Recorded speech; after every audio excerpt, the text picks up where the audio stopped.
बरेली में अभी भी टेंशन हाई है, शांति है लेकिन तनावपूर्ण माहौल है। दूसरी तरफ बहुत से लोगों के बयानों ने भी तनाव बढ़ा रखा है। की जागीर है जो ये रोक दे, न मोदी की मां की मेहर में, न ये यूपी का रहने वाला जोगी, न इनकी मां की मेहर में। आओ आओ, खान रजवी को हथकड़ी लगा लो अगर दम है तो, खान रजवी को हथकड़ी लगा लो अगर दम है तो। हम जेलों से नहीं घबराया करते। योगी आदित्यनाथ के एक्शन पर सियासत तेज हो गई है। ओवैसी से लेकर कांग्रेस के नेता तक सवाल उठा रहे हैं। बाबा फतेहपुर की दरगाह का याद नहीं आया बाबा आपको? यही तो हमारा गुस्सा है। वो दरगाह पे हमला हुआ कुछ नहीं, वो बरेली में हुआ, वाह मैं ऐसा कर दूंगा, मैं वो कर दूंगा। हिंसा के बाद से यूपी पुलिस आरोपियों पर शिकंजा कस रही है। गिरफ्तारी से लेकर बुलडोजर एक्शन और अब एनकाउंटर जारी है। एक्शन से नाराज कुछ लोग धमकी और भड़काऊ बयानबाजी पर उतर आए हैं। बुलडोजर कार्रवाई भी फौरन रोकी जाए और दहशत का माहौल खत्म किया जाए। अगर हमारी ये मांगे फौरन कबूल न की गई तो जल्द ही कोई ठोस फैसला लिया जाएगा। अब देखिए जरा इस एक्शन के बाद योगी को क्या क्या कहा जा रहा है, क्योंकि बरेली में अभी भी कार्रवाई हो रही है। योगी की कार्रवाई और एक्शन जारी है। बरेली में आई लव मोहम्मद पोस्टर पर बवाल के बाद एक्शन हो रहा है। बरेली में अब तक 81 गिरफ्तारियां हो चुकी हैं आरोपियों की। तौकीर के करीबियों के ठिकानों पर बुलडोजर चला है। कुछ आरोपियों को एनकाउंटर के बाद गिरफ्तार किया गया है। असदुद्दीन ओवैसी कह रहे हैं योगी सरकार के एक्शन पर सवाल उठा रहे हैं। ओवैसी ने कहा फतेहपुर दरगाह का मामला उठाया। फतेहपुर दरगाह पर हमले के दौरान आखिर योगी चुप थे, लेकिन बरेली में आई लव मोहम्मद पोस्टर पर तुरंत एक्शन लिया। मोहम्मद से मोहब्बत जताना कोई जुर्म नहीं है। संविधान के अनुच्छेद 25 के तहत धार्मिक स्वतंत्रता का अधिकार है। ओवैसी ने कहा किसी से डरने की जरूरत नहीं है। इमरान मसूद कह रहे हैं कांग्रेस सांसद ने भी योगी सरकार को घेरा। इमरान मसूद को बरेली जाने से पहले घर पर नजरबंद किया गया। हम पर बुलडोजर चलेंगे, मैं कानून को तोड़ने वाला नहीं हूं। इमरान ने बरेली में एक तरफा कार्रवाई का आरोप लगाया। कहा हमारे लिए कानून अलग होगा और दूसरों के लिए अलग होगा। मसूद ने मुसलमानों को निशाना बनाने का भी आरोप लगाया। और तौसीफ रजा जो कि तौकीर के भाई हैं, तौकीर रजा की गिरफ्तारी पर भड़के हैं उनके भाई। तौकीर के भाई तौसीफ ने ठोस कदम उठाने की चेतावनी दी है। अगर मुसलमानों पर जुल्म नहीं रुके तो ठोस कदम उठाएंगे। बरेली के मुसलमानों को बेवजह सामूहिक सजा देने का आरोप लगाया। बेगुनाह मुसलमानों को गिरफ्तार कर थाने में पीटा जा रहा है। मीडिया के सामने चोटिल घायल लोगों की परेड कराई जा रही है। मुस्लिमों के घरों में बुलडोजर खड़े करने का आरोप लगाया। मस्जिदों में दबिश देकर इमामों नमाजियों को प्रताड़ित किया गया है। केस वापस लेने और बुलडोजर एक्शन रोकने की मांग की गई है। आइए आपको सुनवाता हूं, सुनिए जरा सियासतदान और तौकीर रजा के भाई क्या कह रहे हैं। बाबा वो फतेहपुर की दरगाह में गुंडे घुस गए। एक वली की दरगाह में गुंडे घुसकर दरगाह को खबर को लाठियों से मार रहे थे। आपकी मुंह में जबान नहीं हिली। खाली बरेली में क्या हुआ वो याद रहा आपको? फतेहपुर की दरगाह का याद नहीं आया बाबा आपको? उस पे भी कुछ बोल देते, नहीं बोले क्योंकि मारने वाले इनके मित्रों थे। ये नाजुक दौर चल रहा है मुल्क के अंदर, जिस दौर के अंदर हमारे ऊपर सबसे ज्यादा निशाना है। ये चाहते हैं कि इनकी तमाम तर नाकामियां उस नफरत के माहौल में दब जाएं जो नफरत का माहौल ये देश के अंदर पैदा कर रहे हैं। 27 का चुनाव है, चुनाव हारने का डर सता रहा है, इसलिए मुसलमान के ऊपर लाठी डंडा बुलडोजर गोली सब चलाने का काम हो रहा है। पुलिस की जो मनमानी दबिशें हो रही हैं उसको हम चाहते हैं वो रुक जाएं, और ये जो बिल्डोज़र ला के खड़े किए जा रहे हैं, बिल्डोज़र चलाने की तैयारी है, बिल्डोज़र चलाए जा रहे हैं, हम इसको की रोकथाम चाहते हैं बस। और हमारा ये प्रशासन से मुतालबा है और हमारे ये मुतालबात हैं। नहीं मानेंगे तो फिर हम यूपी के उलमा की मीटिंग करेंगे। और आइए आपको बताऊं कि आखिर एक्शन हो रहा है और एक्शन अभी भी हो रहा है, क्योंकि अभी बहुत से आरोपियों को ढूंढा और तलाशा जा रहा है। 3 एनकाउंटर हुए अब तक, कल से आज तक में 24 घंटे में 3 लोगों पर एक्शन हुआ है।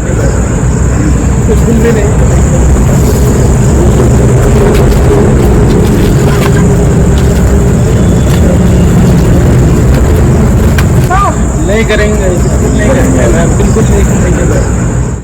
आइए अब आपको बताऊं ये तीन लोग कौन हैं। बरेली में बवाल के बाद यूपी पुलिस अब लोगों को तलाश कर एनकाउंटर हो रहे हैं, फरार चल रहे हैं। दो और आरोपियों का एनकाउंटर हुआ है। एनकाउंटर के बाद पुलिस ने दोनों आरोपियों को दबोचा है। गिरफ्तार आरोपियों का नाम इदरीस और इकबाल है। मुठभेड़ के दौरान दोनों आरोपियों को गोली लगी। इलाज के लिए दोनों को अस्पताल में भर्ती कराया गया। आरोपी इदरीस पर कुल 20 आपराधिक मामले दर्ज हैं, वहीं इकबाल पर 17 मामले पहले से चल रहे हैं। पुलिस ने दोनों के पास से सरकारी बंदूक बरामद की है। हिंसा के दौरान पुलिस की बंदूक छीन कर ये फरार हो गए थे और एसपी सिटी के गनर की बंदूक छीनकर भागने का आरोप है। मीरगंज में हथियार बेचने की फिराक में था आरोपी। पुलिस ने मौके पर पहुंचकर आरोपियों पर फायरिंग की। पुलिस की जवाबी कार्रवाई में दोनों के पैर में गोली लगी है। 2 तमंचे, जिंदा कारतूस, मोटरसाइकिल और मोबाइल जब्त किया गया है। शुरुआती पूछताछ में दोनों ने नदीम खान का नाम लिया है। नदीम के कहने पर वो मौके पर पहुंचे थे जहां हिंसा हुई।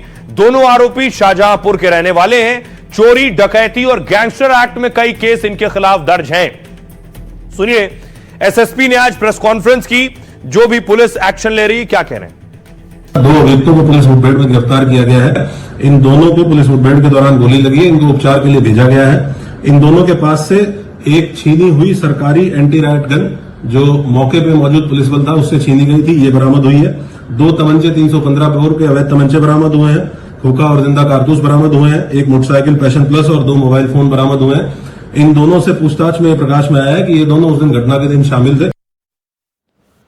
अब आइए आपको बरेली लिए चलता हूं। बरेली में देखिए हालात क्या है। ये बरेली की तस्वीर है। बरेली में घर और दुकानें बंद हैं। घर इसलिए बंद हैं, लोगों को डर है पुलिस घर से ना उठा ले, इसलिए ताला लगाकर फरार है। दुकानें भी बंद हैं, तब से दुकानें नहीं खुली हैं, तनावपूर्ण स्थिति है इसलिए।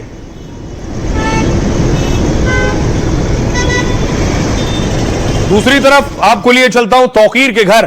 तौकीर के घर भारी संख्या में पुलिस तैनात की गई है। सीधे उसकी तस्वीरें आपको दिखाऊं। ये तौकीर के घर की तस्वीरें आप देख रहे हैं। घर के बाहर भारी संख्या में पुलिस तैनात की गई है। अब तक ये तस्वीर आप देख रहे हैं, चारों तरफ पुलिस नजर आ रही है।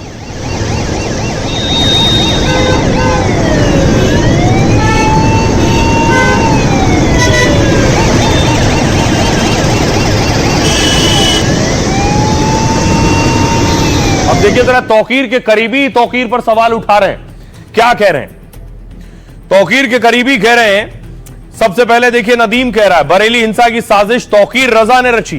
पिछले 1.5 साल से वो अपनी ताकत नहीं दिखा पा रहा था। तौकीर के करीबी नदीम ने पुलिस के सामने खुलासा किया है। भीड़ जुटाकर वो अपनी ताकत का एहसास कराना चाहते थे। 2027 चुनाव को लेकर पश्चिमी यूपी में ताकत दिखाने की मंशा थी। मुसलमानों के बीच पैठ बनाकर उनका रहनुमा बनना चाहता था, लेकिन तौकीर की यह साजिश उन पर भारी पड़ी। इसके अलावा शहाबुद्दीन बरेलवी कह रहे हैं कि बिना नाम लिए तौकीर पर तंज कसा है। कुछ कट्टर और सियासी लोगों के फायदे के लिए यह सब जानबूझकर किया गया। बरेली में जो हुआ वो अफसोस की बात है। बरेली में बवाल के बाद अब गेहूं के साथ घुन भी पिस रहा है। मोहम्मद के इजहार के नाम पर हिंसा पैगंबर की शिक्षा के खिलाफ है।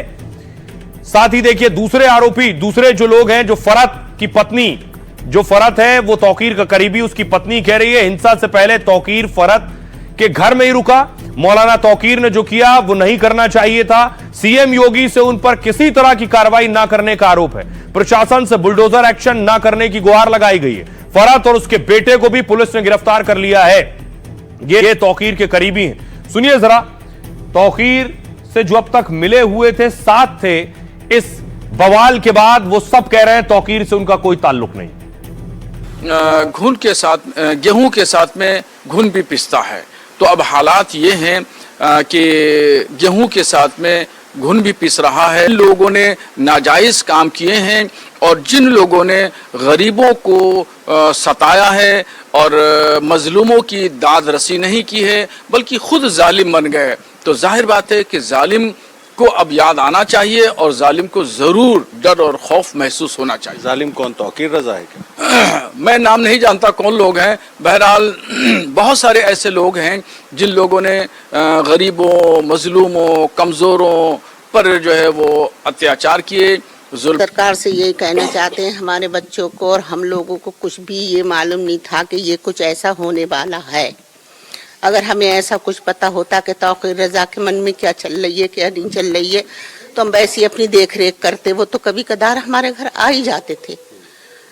तो हमने उनको चाय नाश्ता कराया और चाय नाश्ता कराने के बाद वो बोले मैं थोड़ी देर लेटना चाहता हूँ। वो लेट गए। जब हमने सुबह को उठे, हम थोड़ी लेट ही उठे थे, जब हम उठे तो देखे यहाँ पे कुछ बात बिगड़ चुकी थी। पुलिस आ गई थी, उनको गिरफ्तार कर लिया। हम ये चाहते हैं कि हमारे शौहर फरद खां और हमारा बेटा मोइन बेकसूर है और हम लोग भी घर वाले बेकसूर हैं। हमारा घर भी ना तोड़ा जाए और हमारे बच्चों को बाइज्जत बरी कर दिया जाए। अब देखिए, बरेली हिंसा की जो तस्वीरें सामने आई, पुलिस उन तस्वीरों के जरिए तलाश कर रही है आरोपियों को। कुछ और नई तस्वीरें सामने आई है ड्रोन कैमरों से कि उस वक्त मंजर क्या था और हालात क्या था बरेली के अंदर जुमे की नमाज के बाद। दावा किया गया कि पुलिस के साथ यहां धक्का मुक्की शुरू हुई, उसके बाद पुलिस ने लाठीचार्ज किया है और फिर लोग भागे। बहुत सी गिरफ्तारी हुई। गिरफ्तारियों के आधार पर, पूछताछ के आधार पर यह कहा जा रहा है कि बहुत से लोग बाहर से आए थे। हिंसा के दिन जुमे की नमाज की टाइमिंग पहले शिफ्ट की गई। 12:30 से 1 बजे का वक्त रखा गया ताकि भीड़ जमा हो सके। मुस्लिम धर्मगुरु सलमान अजहरी के वीडियो वायरल किए गए। हिंसा वाले दिन कम से कम 20 लोगों के पास हथियार थे, पुलिस का दावा है। कुछ लोगों के पास से हथियार पुलिस ने बरामद कर लिए। बरेली पुलिस ने उपद्रवियों को लेकर बड़ा दावा किया। पुलिस के मुताबिक हिंसा में शामिल कुछ लोग दूसरे राज्यों से आए थे। इसमें बिहार और पश्चिम बंगाल के कुछ लोगों के शामिल होने की आशंका है। सीसीटीवी फुटेज के आधार पर पुलिस आरोपियों की तलाश कर रही है। आरोपियों की गिरफ्तारी के लिए अलग अलग जगह छापेमारी हो रही है। 19 सितंबर से सोशल मीडिया पर अभियान चलाया गया। लोगों को जुमे के दिन इकट्ठा होने का मैसेज दिया गया और अब तक 200 से ज्यादा नामजद आरोपियों के खिलाफ केस दर्ज हुआ है। 3000 अज्ञात आरोपियों के खिलाफ भी मामला दर्ज किया गया है। यह एक्शन पुलिस ने लिया है। आइए आपको सुनवाता हूं, सुनिए जरा क्या कुछ कह रहे हैं सियासतदान। बरेली की घटना खुद अपने आप में जो शैतान हैं उनको वहां का कानून सजा दे देगी। मैं अभी कहना चाहता हूं अपने तमाम नौजवानों से कि भाई आप जो है ना, आप लोग हुजूर सल्लल्लाहु अलैहि वसल्लम से अगर लव करते हो सचमुच, तो इस टिकर के बजाय आप उनके बताए हुए रास्ते पर चलो। प्रदेश के मुख्यमंत्री की भाजपा सरकार को, योगी आदित्यनाथ की भाजपा सरकार को और उत्तर प्रदेश की पुलिस को भी हम चेतावनी दे रहे हैं कि ये दमनकारी नीति छोड़िए। नाइंसाफी और दमन ज्यादा दिन तक नहीं चलता।